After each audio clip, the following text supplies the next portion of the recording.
Hey guys, if it's not done already, don't forget to subscribe, and big thanks for that. In that video, I'll give you my update on my Fire Hydra Sorceress in order to push the last nightmare levels. You'll see that it's quite a balanced build between damage and tankiness, and I'll explain everything that you need to know in that video.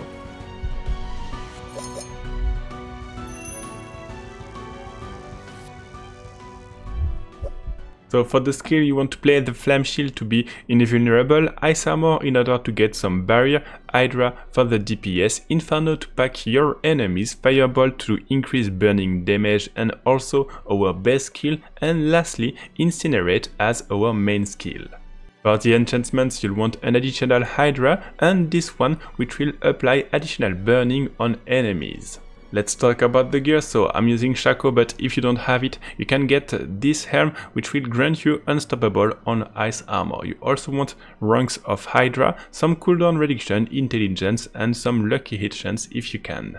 For the armor and the pants, you want to use Soulbrand in order to have additional damage reduction when you have a barrier. We also use Temerity in order to almost all the time be under a barrier. In the meantime, you can get these two aspects. First one, lucky hit chance when you have a barrier, and this one, well, it's not the right one, but this one should be increased armor when you do damage. So in the meantime, you can get these two, and after that you swap for Temerity and Soulbrand. Make sure to do the swap when you have both of these items, because otherwise if you just have one it won't be very efficient. So when you have two of them, make sure to swap. Then for the gloves, the fact that Conjuration can get some more level and you want +4 of Incinerate, damage over time, intelligence and lucky hit chance will be perfect for your gloves.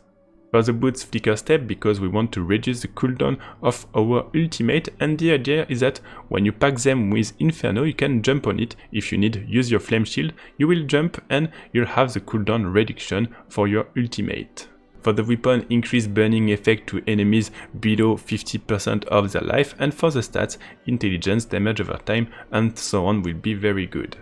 For the focus, you'll want the additional Hydra, and intelligence. Healing receive is also good with this setup, and damage reduction from burning enemies.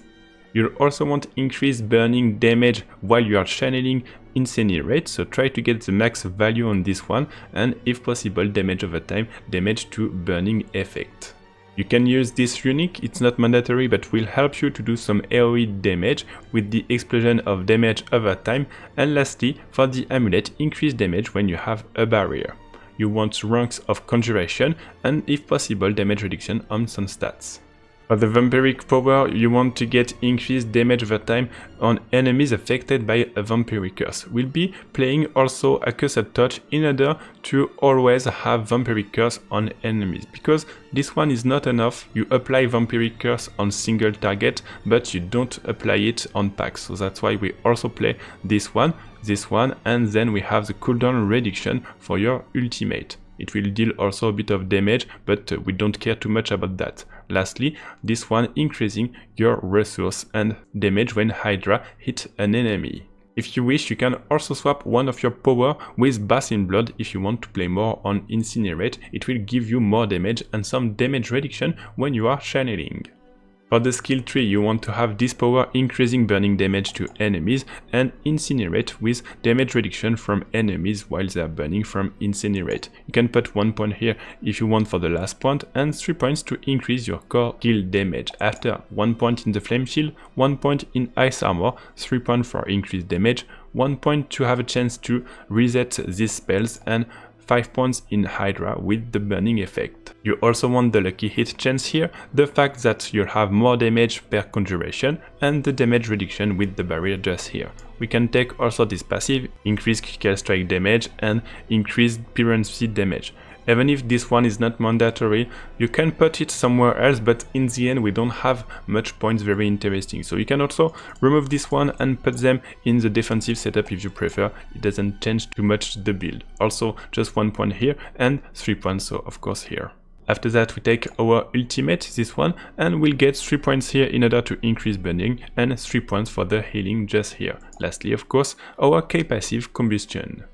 So now for the Paragon, first one increase conjuration damage and conjuration duration, and we have this first glyph. It's important to put it there because it will first give you some damage reduction when you have a barrier, but also boost your rare node, so burning damage, damage reduction from burning, and burning damage. After we have a bit of damage over time boost by intelligence, this one, and here boosting your conjuration. For the glyph, you want this glyph, fire damage over time, and at the top of it, this one, increasing fire damage to your enemies. It's also important to put this one here because it will boost your fire damage and also fire resistances. And after that we have this legendary node. It's not a very big boost because it's based on direct damage, and burning it's not direct damage, but the idea is that you also want to get this node 5% fire damage and 10% fire damage over time. So it doesn't boost too much but doesn't cost too much, so you can get this way, get this node, and then go on your left for the last glyph, which will increase the damage to burning enemies. So that's why you put it here, increase dexterity, and you have the last of the Paragon setup. Let's choose the gameplay. So it was a nightmare dungeon level 92, and the idea is that with my current gear, so I'm level 97 and I'm missing a bit of levels also on my glyphs, but with that setup you can easily do level 80, 85, 92 was a bit high, but later you can of course easily farm in that level. Once your gear is ready, you'll also be able to try the last level, T100. I'll let you enjoy the gameplay, and if you have any question, feel free to post in the comments, I'll be happy to answer you.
Thanks for watching this video. Don't forget that as usual in the link below the video you have the builder with the assisted article. Thanks for watching and bye bye.